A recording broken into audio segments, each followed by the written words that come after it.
Implementasi dan pembangunan persepsi pengurangan resiko bencana atau PRB masih cenderung berorientasi pada tindakan penanganan ketimbang kesiapsiagaan dan manajemen resiko. Seberapa penting kajian bencana terarah perlu dilakukan? Apa saja yang perlu disiapkan dalam melakukan mitigasi bencana, baik dari sisi pemerintah maupun masyarakat?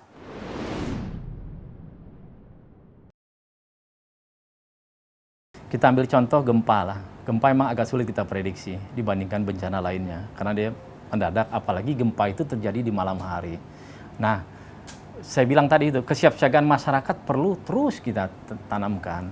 Di situ bisa kita sampaikan kepada masyarakat. Apa sih yang perlu kita lakukan jika terjadi seperti tadi itu gempa? Contohnya, kita harus siap tas siaga bencana, kita harus siapkan. Di situ tas siaga itu apa yang di dalamnya? Pakaiankah untuk 3 hari? Kemudian senter, makanan siap saji, makanan untuk berapa hari. Nah, itu perlu kita siapkan di rumah masing-masing. Kemudian SOP tadi, SOP keluarga ini kalau bencana, apalagi bencana itu di jam-jam sibuk, kita harus tahu di mana titik kumpulnya. Pada saat terjadi bencana, khususnya bencana besar seperti gempa, kita dengan mudah mengumpulkan keluarga kita, di mana istri kita dan anak-anak. Kita tidak mencari-cari lagi gitu. Kita harus tahu SOP-nya seperti itu. Di mana titik kumpul kita, di mana kita kumpul setelah terjadi gempa seperti tadi itu. Yang jelas kita tanamkan kepada masyarakat, khususnya dari mulai keluarga dan RT dan seterusnya.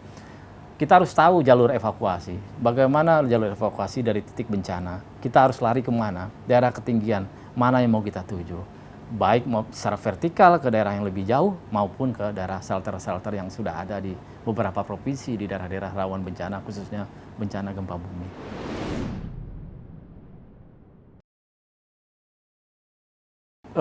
Kita sudah banyak belajar dari Aceh, artinya masyarakat sudah melihat contoh Aceh.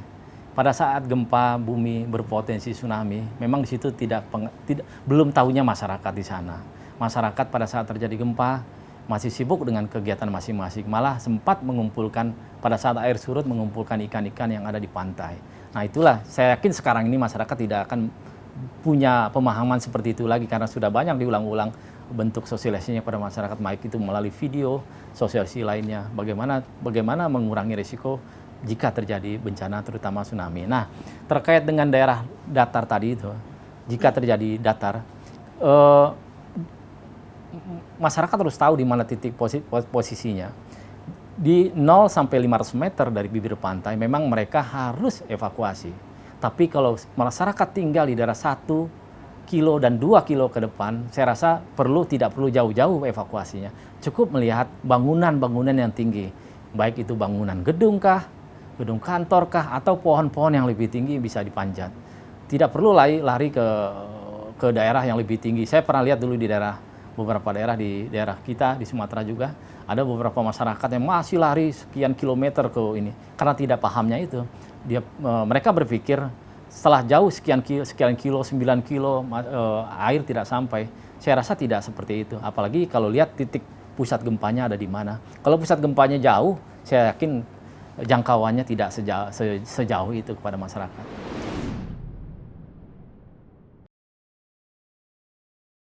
Ya memang iya, kita lebih banyak bertindak pada saat terjadi. Responnya lebih besar dibandingkan pencegahannya gitu. Nah, kita inginnya masyarakat kita baik kita di pusat maupun di daerah sudah paham. Artinya biaya kesiapsiagaan seharusnya lebih murah daripada biaya penanganan darurat. Artinya di situ kita coba melakukan memberikan masyarakat contoh tadi pelatihan itu. Pelatihan itu kan bagian daripada kesiapsiagaan. Dibandingkan kita mengeluarkan biaya penanganan darurat cukup besar, lebih baik kita tanamkan modal kita untuk biaya kesiapsiagaan, biaya pelatihan, biaya simulasi, biaya edukasi kepada masyarakat. Bisa dilakukan di mana saja, masyarakat bisa paham, bisa terlatih, diulang-ulang, dan seterusnya.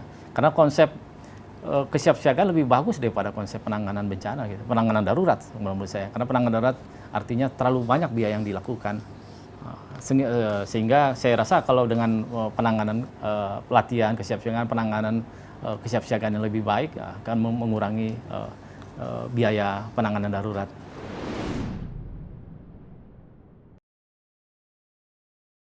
Iya, baik.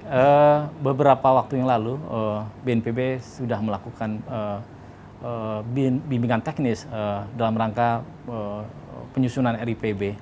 Ya, kita berharap perencanaan jangka panjang ini, penanggulangan bencana jangka panjang ini bisa kita telurkan kepada pemerintah daerah.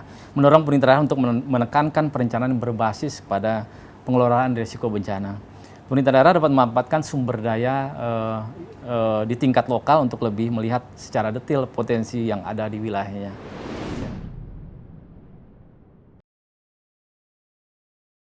Oh, sudah ada. Ada beberapa daerah seperti sampaikan tadi, memang sudah ada kajian-kajian resiko. Dari hasil kajian resiko lah itulah makanya pemerintah pusat memberikan satu himbauan atau satu arahan kepada pemerintah daerah. Ini daerah-daerah ini berpotensi bencana, dipetakan sebagai daerah rawan bencana. Masuk zona apa? Zona merah kah, zona kuning kah, atau zona hijau. Nah, pada saat pemetaan itu sudah jelas apa yang perlu dilakukan. Nah, tinggal mengkolaborasi apa yang diinginkan oleh pemerintah pusat kepada pemerintah daerah.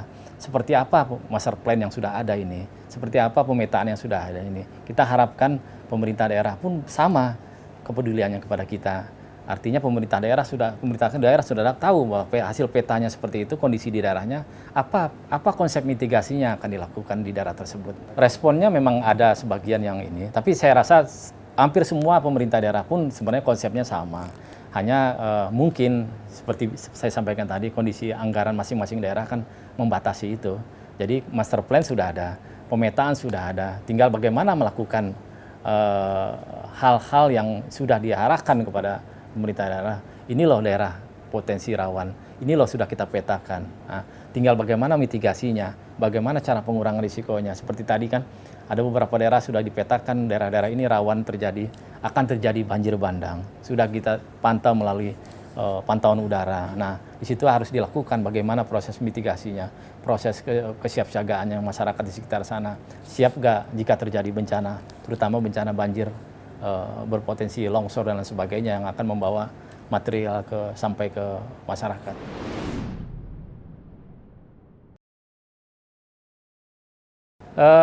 Kalau kajian-kajian dari daerah, mungkin ada sebagian dari daerah, ada peneliti-peneliti kampus-kampus yang melakukan kajian-kajian tersebut.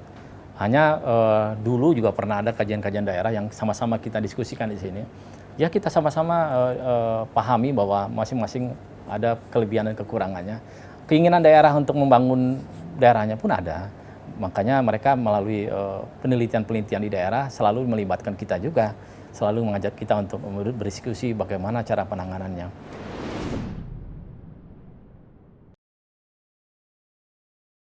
Bisa. Tapi kan sekarang kondisi kita sedang pandemi. Kondisi pandemi otomatis membatasi, jangankan untuk kita melakukan latihan seperti itu, belajar pun masih kondisi daring. Kita berharap nanti setelah pandemi kita bisa mulai kembali, bagaimana merintis kembali dulu yang pernah kita rintis kepada daerah, terutama ke sekolah-sekolah. Dulu ada sekolah, istilahnya sekolah aman bencana, dulu pernah ada. Madrasah aman bencana dulu pernah ada kita di daerah. Kita lakukan dari teman-teman di kesiapsiagaan melakukan itu. Dan di daerah pun sudah menganggarkan juga, sebagian daerah sudah menganggarkan kegiatan-kegiatan tersebut. Bagaimana melatih anak-anak sekolah jika terjadi bencana, apa yang mereka lakukan, dan kesiapan sekolah seperti apa jika terjadi bencana.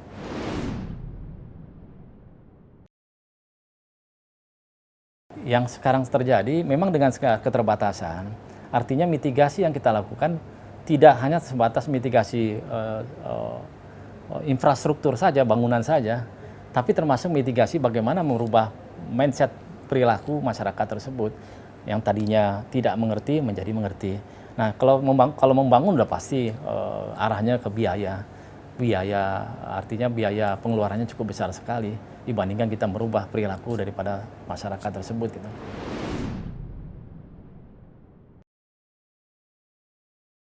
SDM kita di daerah maupun di pusat cukup, hanya mungkin SDM yang teknis perlu kita tambahkan, artinya teknis terkait kebencanaan. Memang kita secara umum tidak semuanya orang bencana, macam-macam latar belakang kita ada di sini gitu. Nah, dengan SDM yang ada itu kita maksimalkan pekerjaan kita ini. Mudah-mudahan apa yang kita kerjakan bisa bermanfaat untuk masyarakat. Harapan kita kepada masyarakat, apa yang sudah kita laksanakan, apa yang kita berikan kepada masyarakat, baik itu himbauan maupun apa yang sudah kita bangun di daerah, apa yang sudah kita berikan bisa dimanfaatkan, bisa dilaksanakan, masyarakat bisa mengerti apa itu mitigasi, masyarakat tahu kemana jika terjadi bencana, dan masyarakat tahu kemana mengadu. Saya rasa demikian. Terima kasih, Mas. Tingginya angka bencana alam di Indonesia mengharuskan seluruh elemen dari pelaku usaha, masyarakat, pemerintah pusat, hingga daerah untuk berkontribusi serta memiliki pengetahuan dalam memahami akar masalah dan memitigasi risiko yang akan terjadi. Selain edukasi, perlu adanya kontribusi nyata demi meminimalisir dampak bencana alam.